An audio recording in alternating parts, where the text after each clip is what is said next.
먼저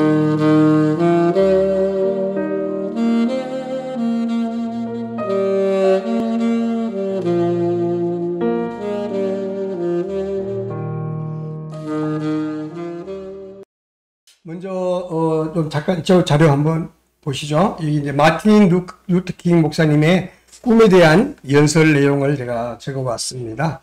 이거 1993년 8월 28일 날 링컨이 이제 노예 해방을 이제 외치고 100주년 되는 기념으로 이렇게 행사가 있었는데, 그때 마틴 루터 킹이라고 하는 젊은, 그때는 아주 젊은이였다고 그래요. 그 청년이 이제 했던 그 연설이었는데 워낙에 유명하고 그것이 이렇게 지금도 계속 회자되고 있습니다. 그리고 그 꿈이 지금은 이루어져서 미국의 지금 현재의 모습이 아닌가 하는 생각이 드는데, 함께 읽어보도록 할게요. 시작. 나는 꿈이 있습니다. 나는 언젠가 조지아의 붉은 언덕에서 그 옛날 노예의 후손과 노예를 부리던 사람들의 후손이 형제 우애를 나누며 한 식탁에서 자리를 함께 할 수 있는 거라는 꿈을 갖고 있습니다. 나는 언젠가 불의와 억압의 열기로 가득한 미시피주 당국이 자유와 정의의 오아시스로 바뀔 것이라는 꿈을 갖고 있습니다. 나는 내 어린 4명의 아이들이 그들이 지닌 피부색으로 분별되는 나라가 아니라 그들이 품고 있는 인격으로 판단되는 그런 나라에서 사는 날이 오리라는 꿈을 갖고 있습니다. 나는 꿈이 있습니다. 하나님의 모든 자녀들, 흑인이건 백인이건 유대인이건 이방인이건 신교도이건 부유도이건 다 같이 손에 손을 잡고 옛날 우리 조상이 부르던 흑인령과 마침내 자유다. 전능하신 하나님께 감사하자. 우리는 마침내 자유를 찾았다를 노래할 수 있는 그날에 대한 꿈을 갖고 있습니다. 실제로 이 마틴 루터 킹 목사님의 이 외침, 이 부르짖음은 실제로 미국의 역사를 바꾸었고요. 지금 실제로 오바마 대통령은 흑인이지만 대통령에까지 이르는 그런 역사가 이루어졌었죠. 이게 바로 한 사람의 꿈, 그죠? 누군가의 꿈이 역사를 바꾸고, 누군가의 꿈이 가정을 바꾸고, 사회를 바꾸고, 이 세상을 바꾼다는 거죠. 그래서 그 꿈, 우리도 다 꿈을 갖고 있는데 그 꿈을 우리가 어떻게 할 것이냐. 오늘 이 말씀을 통해서 여러분들 함께 공부해보도록 하겠습니다.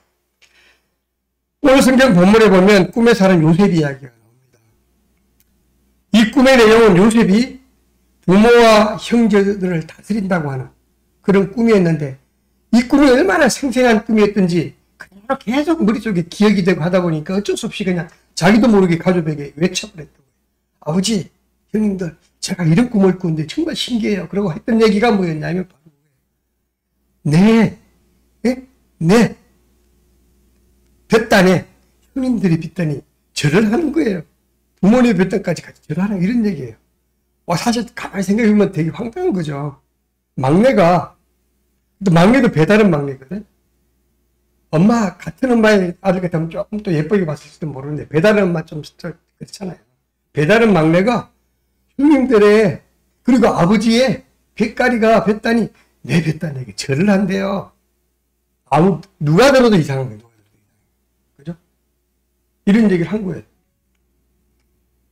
그리고 또 그걸로 끝나는 게 아니야. 그러고 난다 굉장히 기분 나빴잖아요. 그죠? 이게 뭐야, 이게. 네가 왕이 되면 우리가 그 밑에서 신하가 된다는 얘기냐. 그러고 이제 상당히 기분 나쁘고 그랬었는데, 또 꿈을 꿨는데, 이번엔 뭐예요? 별들이 또, 아버지의 달과, 해와 달과 별들 어떤 별? 11별이 내 별에게 전한대요.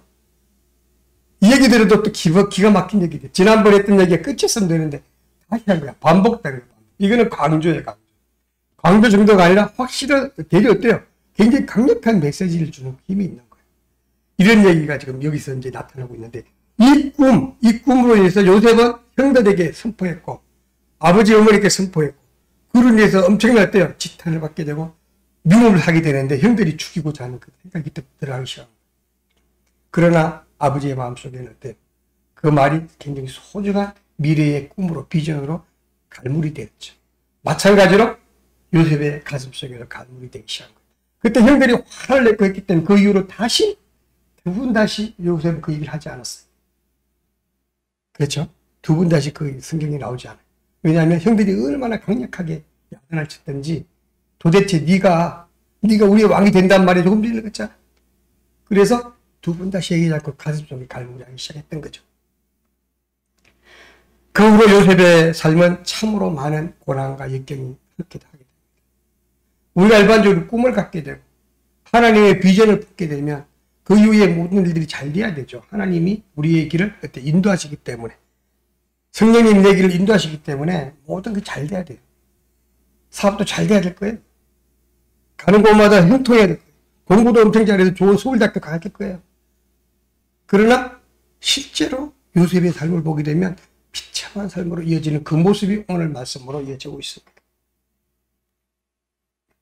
그러나 요셉이 결과적으로 어때요? 그 꿈에 좌절하지 않고 포기하지 않고 끝까지 인내하면서 최선의 삶을 살아갑니다. 자기한테 주어진 역할과 맡은 일을 최선을 다하면서 결과적으로 그 꿈을 이루는, 그 꿈으로 인해서 민족이 사는, 가족이 사는 뿐만 아니라 민족이 사는, 이스라엘 민족이 사는 그런 역사가 나타나요. 엄청난 역사를 이루게 되는데 바로 이 얘기 속에 우리가 배워야 될 게 뭐냐는 거죠.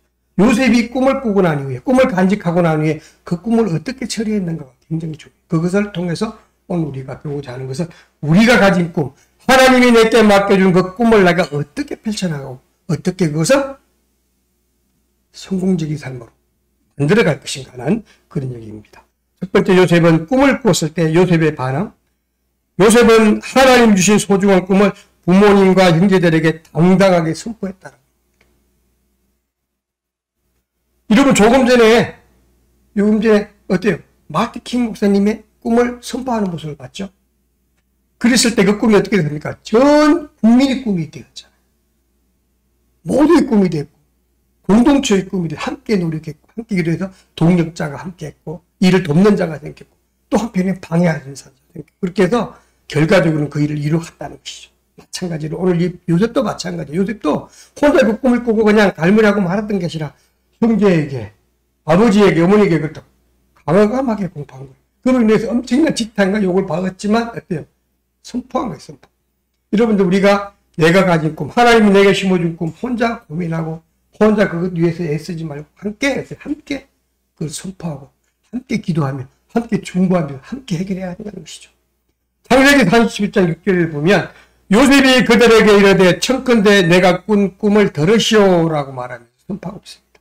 또 창세기 37장 9절에 보면 요셉이 다시 꿈을 꾸고 그의 형들에게 말하여 이르되 내가 또 꿈을 꾼저 이렇게 공포하고 있습니다. 요셉은 너무도 생생한 꿈을 꿨을 때 가족들에게 그 꿈을 선포했습니다. 내 꿈을 들으시오라고 아주 과감하게 선포했던 거죠. 그렇습니다. 요셉은 자기가 꾼 꿈을 그 내용 자체를 아주 소상하게 모두에게 공개했고 어때요? 그 뜻을, 그 비전과 그 꿈을 함께 공유했다는 것이죠. 그로 인해서 어때요? 형제들의 곡식단이 요셉이 나의 곡식단에게 절하는 모습, 그걸 그대로 섬세하게 설명했고, 형들이 막 열받아서 막 그러는 그 모습을 보면서도 그대로 얘기 다 했던 것이죠. 다음에 해와 달이 또 그런 11별이 나에게 어때요? 절하는 모습을 그대로 설명 다 했어요. 노발대발 했지만 그걸 다 설명했고, 그 함께 공유했다는 거죠. 그것이 얼마나 잘한 것이냐. 모두 저는 그 얘기를 하는 게 아니에요. 그 얘기를 하는 게 아니라, 우리의 가슴에 하나님이 주신 우리의 꿈이 있을 텐데 그 꿈을 함께 공유하면서 기도하고 함께 노력해야 한다는 걸 하는 거예요.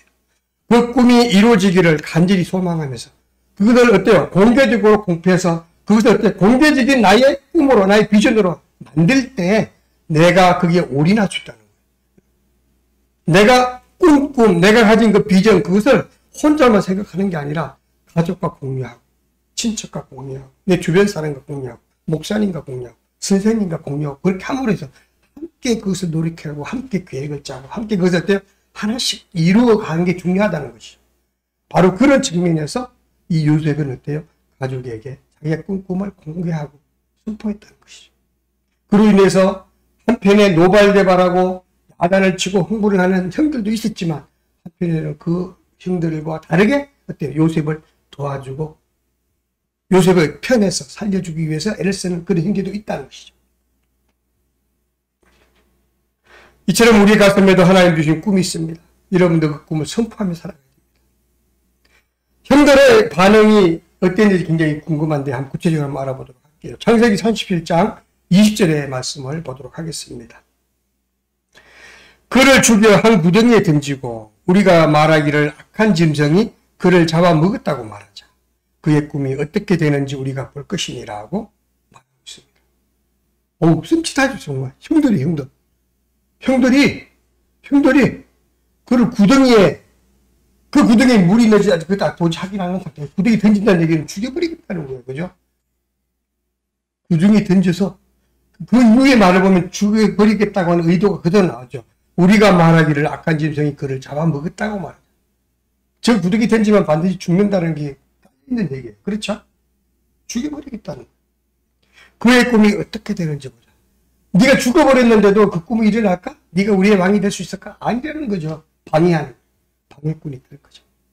반드시 우리가 꿈을 꾸고 그 꿈을 이뤄나가려고 노력할 때, 비전을 꿈꾸 할 때 그 비전을 방해하는 사단의 역사가 있다는 걸 말하는 겁니다. 특히 하나님의 일을 할 때에, 하나님이 우리에게 맡겨주는 그 사명을 감당할 때에는 더욱더 사단의 역사가 우리를 어때요? 흉흉하게 방해하고 있다는 거죠. 그걸 반드시 알고 가야 된다. 두 번째 반응을 볼게요. 반면에 37장 21절을 보도록 하겠습니다. 르우벤이 듣고 요셉을 그들의 손에서 구원하려 하여 이르되 우리가 그의 생명을 해치지 말자. 르우벤이 또 그들에게 이르되 피를 흘리지 말자. 그를 광야 그 구덩이에 던지고 손을 그에게 대지 말라. 그 이후에 르우벤의 속마음이 드러납니다. 이는 그가 요셉을 그들의 손에서 구출하여 그의 아버지에게로 돌려보내려 함이었다. 이렇게 했대요. 그 꿈을 이루고자 하는 요셉을 했대요. 도와주는 사람도 있다는 거죠. 반드시 그 꿈을 이어갈 때는 방해꾼과 도울 자, 협력자가 같이 존재한다는 거죠.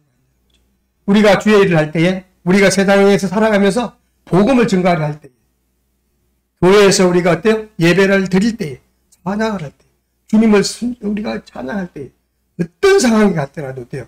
우리가 그 꿈을 할 때는 반드시 방해꾼과 협력자가 동시에 존재한다. 이 두 가지를 항상 알고 가야 한다는 거죠. 반면에 또 이런 경우도 있어요. 창세기 37장 26절, 27절을 보게 되면 유다가 자기 형제에게 이르되 우리가 동생을 죽이고 그의 피를 덮어둔들 무엇이 유익하랴. 자, 그를 이스마엘 사람들에게 팔고 그에게 우리 손을 대지 말자. 그는 우리의 동생이요 우리의 혈육이니라 하며 그의 형제들이 청종하였더라. 유다가 살릴 주자가 아니에요. 죽이지 말고 노예로 팔자는 거예요. 또 새로운 알을 내놓은 거죠. 이건 뭡니까? 하나님이 하신 일에 쓰임받은 거예요. 하나님 하신 일에 쓰임받는 종류가 굉장히 많은데 예를 들어 우리 예수님을 판 가룟 유다 보세요. 그것도 쓰임받은 건데 어떻게 비참한 결과가 왔잖아요. 우리가 어떻게 쓰임받을까 정말 중요하다는 걸 얘기하는 거예요. 주의 일이 어때요? 현실화되어 가는 과정에 어떻게 쓰임받을 것인가? 우리가 주의 일을 돕는 자가 협력자가 될 것인가? 방해꾼이 될 것인가? 아니면 어때요? 그렇게 잘못된 길로 아니면 그 방향에 쓰임받는 게 될 것인가? 어떻게 쓸 것인가? 굉장히 중요하다는 것이죠. 그래서 우리가 하나님께 우리가 어때요? 부름받은 우리들, 하나님 백성된 우리가 이렇게 주일마다 나서 예배드리고 말씀을 묵상하고 말씀을 갈급하면서 우리가 그렇게 살아가는데 그런 우리가 하나님께 어떻게 쓰임받아야 할 것이 굉장히 중요하다. 그래서 정말 우리가 요셉처럼 그렇게 쓰임받아야 될 텐데 이 요셉의 이야기를 보면서 우리가 배울 수 있는 교훈은 우리가 하나님이 주신 그 꿈을 가지고 살아갈 때에 반드시 선포해야 된다는 것이고 그것을 공유해야 된다는 것이고 함께 중보하고 함께 기도하면서 노력할 필요가 있다는 거죠. 혼자 하려고 애쓰지 말고 함께 하자는 거죠. 그랬을 때 그 꿈을 방해하는 방해꾼도 있겠지만 협력자도 있어서 그 협력자와 도울자를 통해서 그 일이 하나씩 현실화되어 간다는 것입니다.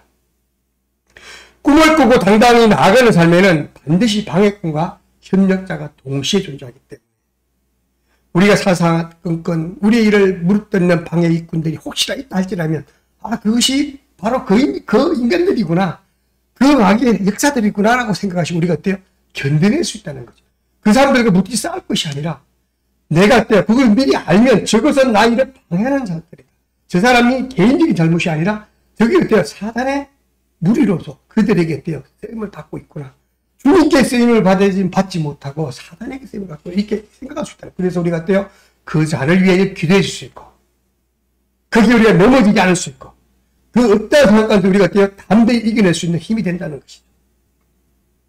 그래서 그 꿈을 귀중히 생각하고 그 꿈이 이루어지기를 소망하며 살아갈 수 있는 힘은 우리가 그렇게 상황을 판단하는 데부터 시작된다는 것입니다. 그럴 때 그 꿈은 이제 혼자만의 꿈이 아니고 모두가 함께 이루어갈 공동체의 비전이 되고 함께 만들어가는 소중한 공동체의 꿈이 되기 때문에 함께 기도하며 함께 애를 쓰며 함께 어때요? 모든 힘을 모아서 그 일을 해나갈 수 있다는 것이죠. 그렇게 해야지만 그 꿈이 가능해진다. 이 얘기를 오늘 우리가 요셉의 경우를 통해서 우리가 배울 수 있다는 것입니다. 둘째, 요셉은 그 꿈을 가슴 깊이 갈무리하게 됩니다. 형들의 엄청난 반응을 보고 그 다음에 깨닫게 되죠. 아, 이게 아무렇게나 말할 게 아니고 가족에게 도움을 요청했지만 그 속에는 엄청난 어때요? 반발과 그런 반응을 보면서 이 소중한 꿈을 가슴에 이제 갈무리하게 됩니다. 그래서 그 이후에 이 요셉의 신앙은 어떻게 바뀝니까? 어떤 환난과 역경이 와도 견뎌낼 수 있는 에너지 거기에 있었던 거죠. 하나님은 나를 쓰시되 어떻게 쓰신다? 같이 쓰신다. 나를 통하여 하나님이 하신 일이 있다는 거예요. 나를 통하여 하나님이 이루고자 하는 그 꿈이 있다는 거예요. 이걸 분명히 알고 왔기 때문에 어떤 것도 자꾸 견딜 수 있다는 거죠. 에너지가 됐다는 것입니다. 그 이후로 요셉은 좌절하는 여자고 끝까지 그 꿈을 간직하고 하루하루를 꿋꿋하게 성실하게 맡은 일을 충실하게 살 수 있었고 그로 인해서 어때요? 그의 이 앞날은 주님이 보시기에 형통했다는 그런 말씀이 나오게 됩니다. 자, 하나님께 주신 꿈은 절대로 지금 이 모습은 아니었습니다. 그죠? 절대로 이 모습은 종에게로 팔려가고 형들에게 구덩이에 빠질 뻔한 그런 모습. 그것도 겨우 면해야 되니까 어때요? 애굽으로 전혀 알지 못하는 나라에 알지 못하는 사람 가정에 종으로 노예로 팔려 이런 역사가 나타났는데 이것이 하나님이 어때요? 이 요셉에게 준 꿈의 모습은 아니었잖아요. 하나님 요셉에게 준 꿈의 모습은 뭐였습니까? 형제들이 곡식이 나에게 막 다 지나는 모습, 엄마와 아버지의 별들이 나에게 지나는 모습, 그리고 많은 11명의 별들이 나에게 지나는 모습, 이런 모습을 봤을 때에 요셉의 꿈은 굉장히 화려했죠. 그 꿈을 가지고 어때요? 마음속에 그 기대감 엄청났을 거예요. 그런데 지금 그에게 닥쳐오는 삶은 비참한 거야.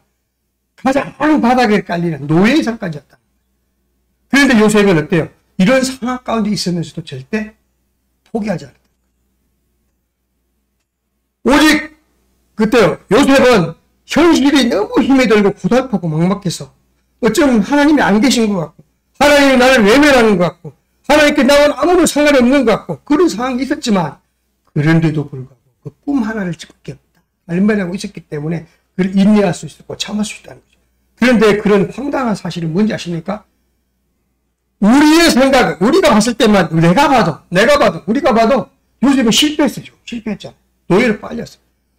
당연히 노예는 어때요? 화나고 견딜 수 없는 상황. 그렇죠? 고통과 고난과 역경이 지금 막 땀을 몰고 왔기 때문에 견딜 수 없는 이런 상황인데 그런데 그런 상황이 왔는데 하나님께서 뭐라고 말씀하시냐는 거예요. 창세기 39장 1절 2절 같이 보게 하면 요셉이 이끌려 애굽에 내려가매 바로의 신하 친위대장 애굽 사람 보디발이 그를 거리로 데려간 이스마엘 사람의 손에서 요셉은 산이라 여호와께서 요셉과 함께 하심으로 여기도 보세요. 지금까지 산이라까지는 보디발이 요셉을 노예로 산이라까지는 뭐예요? 요셉이 엄청난 어때요? 그냥 나락으로 떨어지는 모습을 설명하고 있는데 바로 위에서 하는 말이 뭔지 아십니까? 여호와께서 요셉과 함께 하심으로 이렇게 나와요. 여호와께서 요셉과 함께 하심으로 그가 형통한 자가 되어 그의 주인 애굽 사람의 집에 있으니 이렇게 나옵니다. 무슨 얘기일까요? 이 얘기는 뭐니까 너가 요셉이 애굽 땅에 노예로 팔려간 것 그것이 형통하다는 거예요. 하나님이 이를 만들어가는 그 루트에서 이 길이 정답이라는 거죠. 그러면 뭐예요?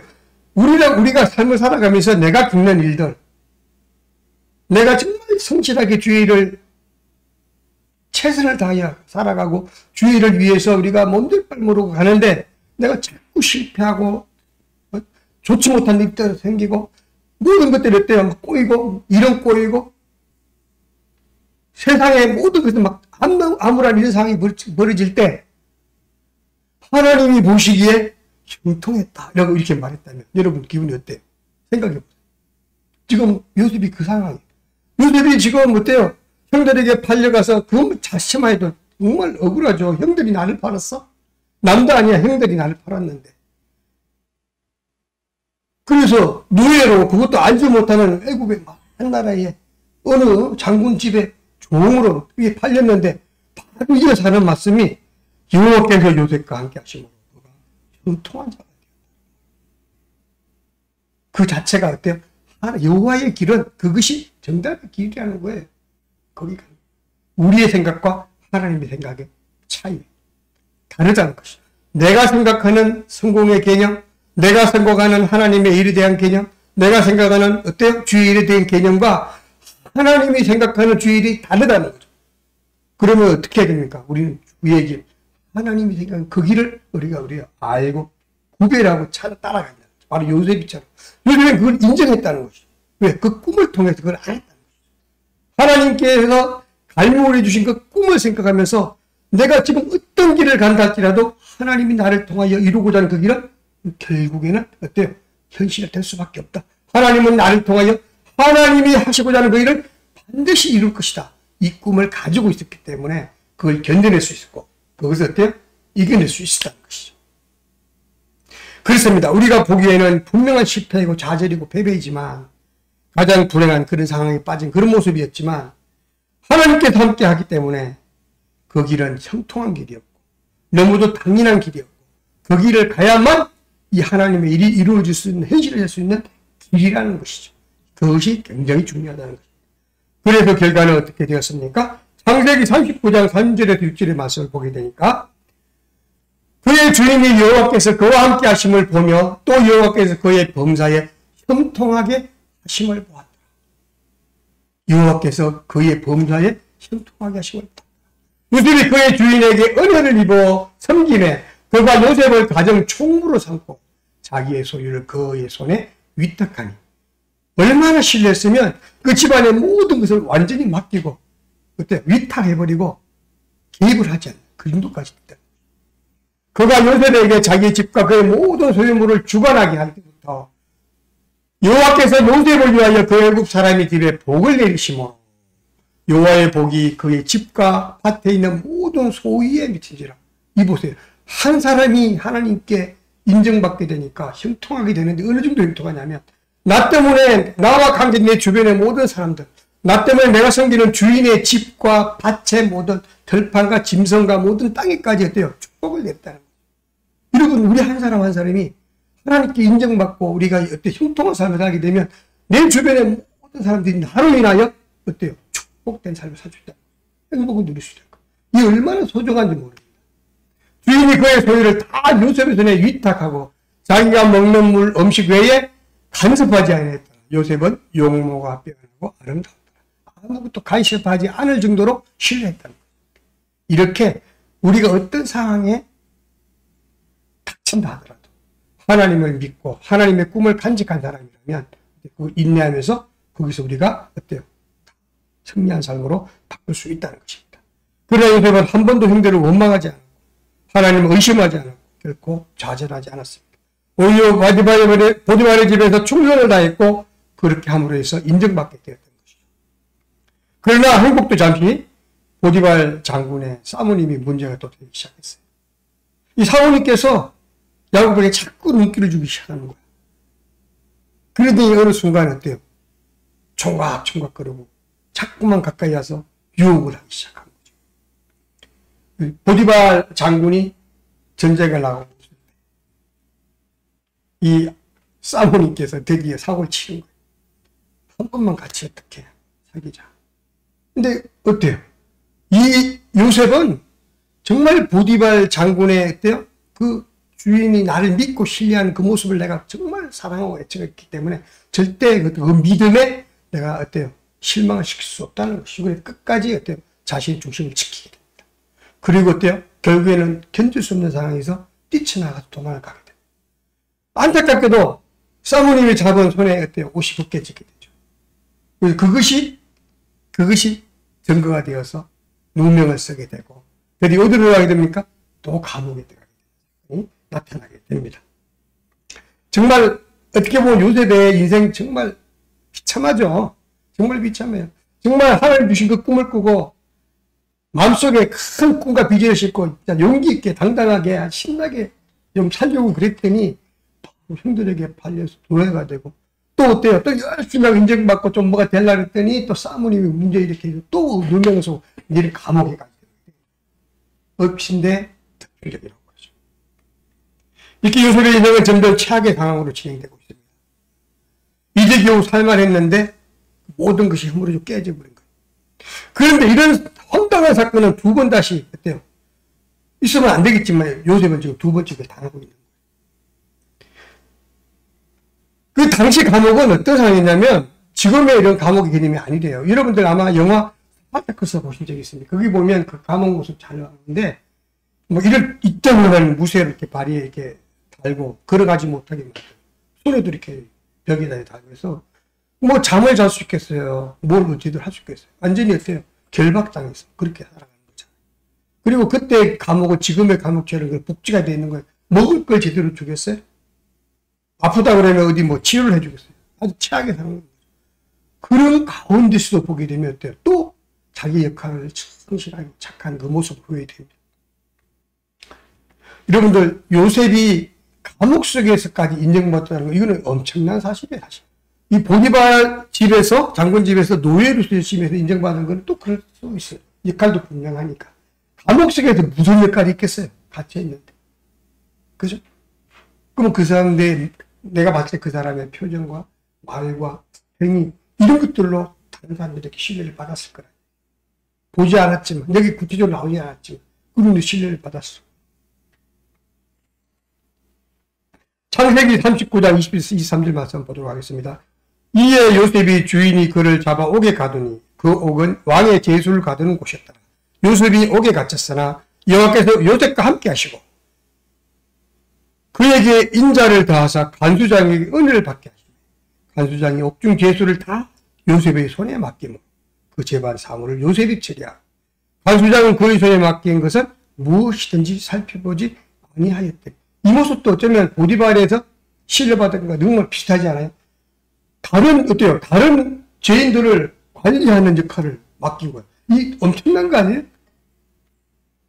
거기서 얼마나 신뢰를 받았습니까? 그리고 간섭을 하지 않았다.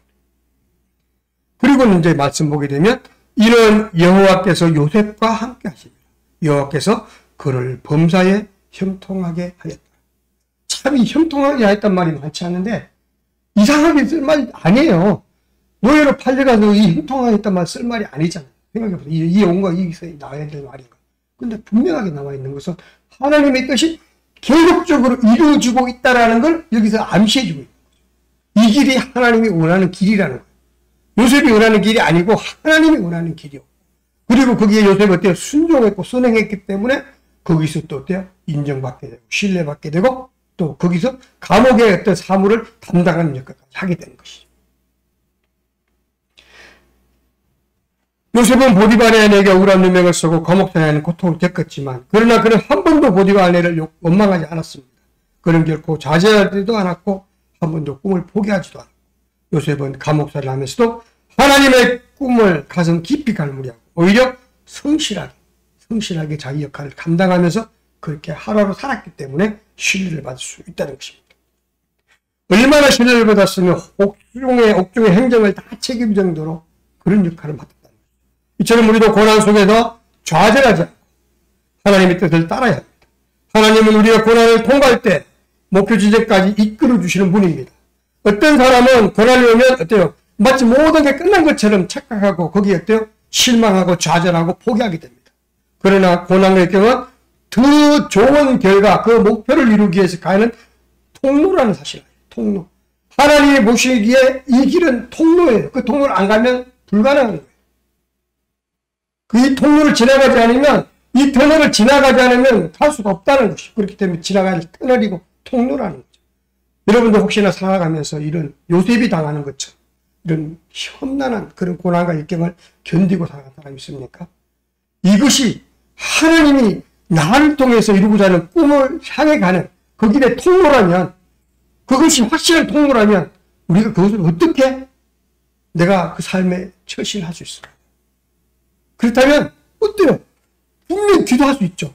인내할 수 있고 참을 수 있고 끈기로서 끝까지 참을 수 있게 됩니다. 이걸 알게 되면, 하나님의 뜻을 알기만 한다면, 그것이 통로인 줄 안다면 끝까지 인내할 수 있다는 것이죠. 그걸 모르기 때문에 우리가 어때요? 좌절하고 포기하게 되는 거예요. 우리 성도들은 절대로 그것을 포기해서는 안 된다. 이 기회를 통과하게 되면 내가 더욱더 단련되어서, 훈련되어서 더 강한 군사가 될 수 있다는 거예요. 이 길을 통과하게 되면 더 훌륭한 선수가 될 수 있다는 거예요. 내가 이 길을 통과하게 되면 반드시 이룰 수 있는 그 끝이 목표가 거기 있다는 것이죠. 그러면 그 길은 반드시 우리가 지나가야 할 통로라는 것이죠. 요셉처럼 긍정적으로 생각하고 어딜 가든지 최선을 다하는 삶. 이것이 바로 우리가 살아가는 삶이라고 생각합니다. 세 번째, 요셉은 꿈이 반드시 이루어질 것을 굳게 믿었기에 끝까지 인내할 수 있었습니다. 그래서 하나님만 믿고 하나님만 바라보며 하나님만 의지하면서 그렇게 하나님께 모든 걸 전적으로 맡기고 갈 수 있었기 때문에 그래서 그런 고통을 이길 수 있다는 것이죠. 요셉은 꿈을 꾸는 그 꿈이 반드시 현실로 이루어질 것을 믿었습니다. 그래서 언제나 그 꿈이 이루어질 것을 믿고 요셉은 한 번도 자기 뜻을 주장하거나 자신의 힘을 어때요? 통해서 그걸 해결하려고 노력하지 않았습니다. 애굽에 가서도 보디발을 의지하거나 왕을 의지하지 않았습니다. 요셉은 평생을 하나님만 바라보며 하나님만 의지하고 그분께 기도했습니다. 요셉은 총리가 된 후에도 하나님을 의지하며 주께서 주시는 지혜와 리더십으로 형통의 축복을 받게 됩니다.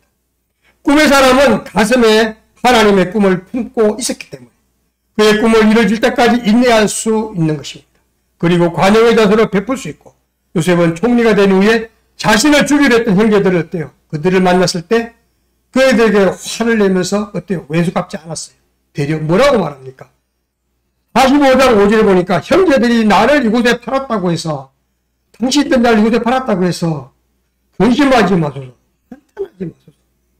하나님 생명을 구원하시고 나를 당신들보다 먼저 보내셨나이다. 바로 이 말씀을 보면 요셉이 하나님의 뜻을 알았다는 걸 알 수 있어요. 아, 그렇구나. 바로 요셉이 지금까지 인내하면서 당당하게 끝까지 열심히 살아갈 수 있었던 것은 바로 이거예요. 하나님이 생명을 구원하려고 나를 당신들보다 먼저 이곳에 보내셨다고. 이것은 하나님의 뜻을 정확하게 하고 있다. 요셉은 그 꿈을 통해서 하나님의 뜻을 정확하게 간파했다. 얼마나 위대한 인재는 우리가 이 믿음을 가져야 된다.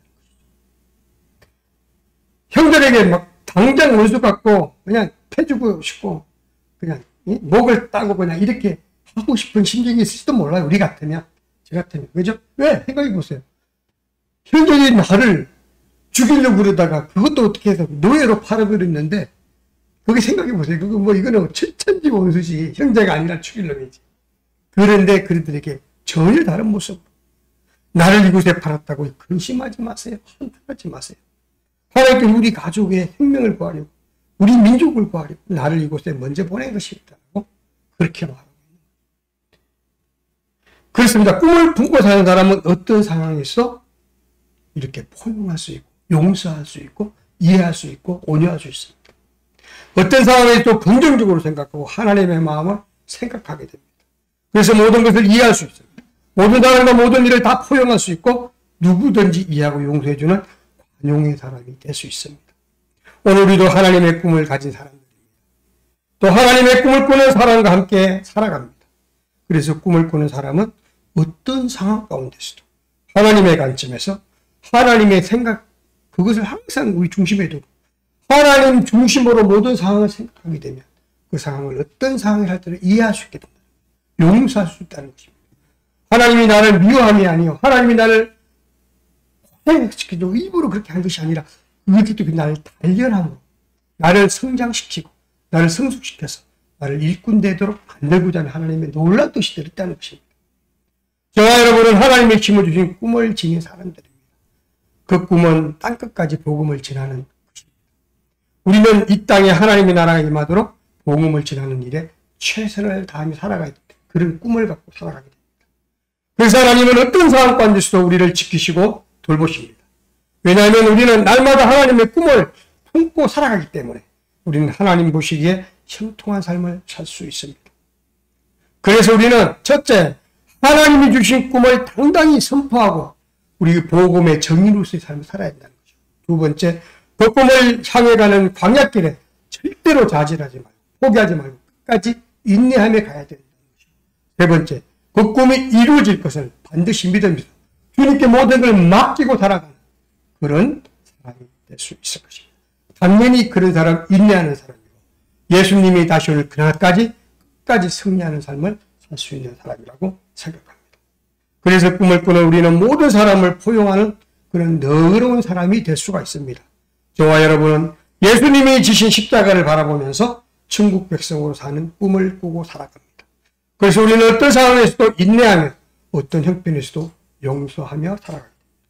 아름다운 소유교회 성도들은 모든 것을 이해하며 모든 것을 견디며 모든 것을 바라며 넓은 마음을 품은 그런 요셉 같은 사람이 되어서 예수님의 이름으로 우리 당당히 세상 가운데 하나님 나라를 어때요?